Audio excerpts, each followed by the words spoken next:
Then we go continue. English education produced clerks to whom the British gave petty jobs under them. अब जो अंग्रेज़ों ने पढ़ाई करवाई थी उससे क्या हुआ, क्लर्क्स हुए और क्लर्क्स ने उन्हें क्या किया, अंग्रेज़ों ने क्या किया, उन्हें पैटी जॉब्स दी अपने नीचे। मतलब उन्होंने उन्हें एक तरीके से जॉब्स दी लेकिन बहुत ही तुच्छ जॉब्स दी। Incidentally it also produce a new generation to intellectuals. अब सहयोग वंश क्या हुआ, बुद्धिमानों की नई पीढ़ी का विकास हुआ। We must educate our brothers and try to improve their material conditions.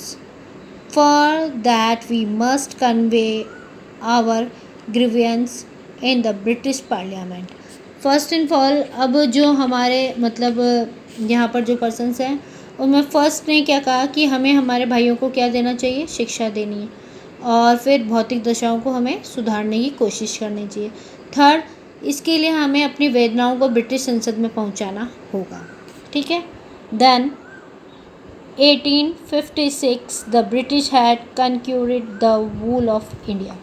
अब देखिए 1856 में अंग्रेज़ों ने संपूर्ण भारत को क्या कर लिया, जीत लिया है। अब यहाँ पर देख cared little about the needs of Indian. Our kings have become puppets and we have lost our old jobs. अब देखो भारतीयों ने धीरे धीरे इस चीज़ की मतलब उनके समझ में आने लगी थी, वह भारतीयों की ज़रूरतों को मतलब जो हमारे इंडियंस थे ना उनकी हर चीज़ को वो क्या कर रहे थे, दरकिनार कर रहे थे। यानी कि जो भारतीयों की ज़रूरत थी उनकी परवाह नहीं करते थे। और जो हमारे एम्परर्स थे, जो किंग्स थे, वो ना ब्रिटिशर्स के हाथों की क्या बन गए थे, कठपुतलियाँ, यानी कि पपेट्स। एंड लैंड्स और भूमियाँ, they are covering our brothers, वे हमारे भाइयों के धर्म परिवर्तन करवा रहे हैं। अब यहाँ पर देखो काफ़ी कुछ ऐसी थी कि जो मतलब धीरे धीरे इंडियंस को बहुत ज़्यादा मतलब इन बातों के लिए वो कर रही थी कि हमें यहाँ पर मतलब जो हमने डिससेटिस्फेक्शन पढ़ा है वो डिससेटिस्फेक्शन असंतोष की स्थिति होना है। You only talk, do something, drive them out. तुम हमेशा केवल बातें करते हो, हमें इनको यहाँ से बाहर निकाल फेंकने के लिए कुछ करना चाहिए।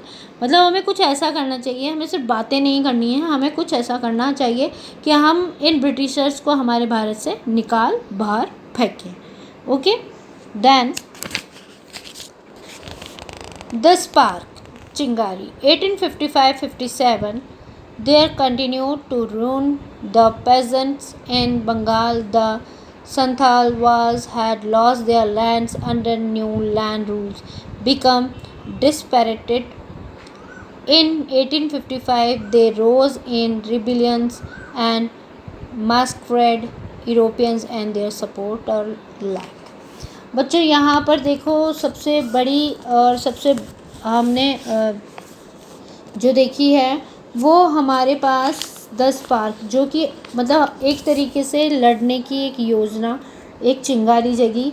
मतलब लोगों ने धीरे धीरे इन चीज़ों पे क्या क्या करने लगे वो देखिए। करों ने कृषकों का विनाश जारी रखा। बंगाल में नए भूमि कानूनों के अनुसार जो संथाल अपनी ज़मीनें खो चुके थे वो क्या हो गए थे, आक्रोश में आ चुके थे, मतलब वो व्याकुल हो उठे थे।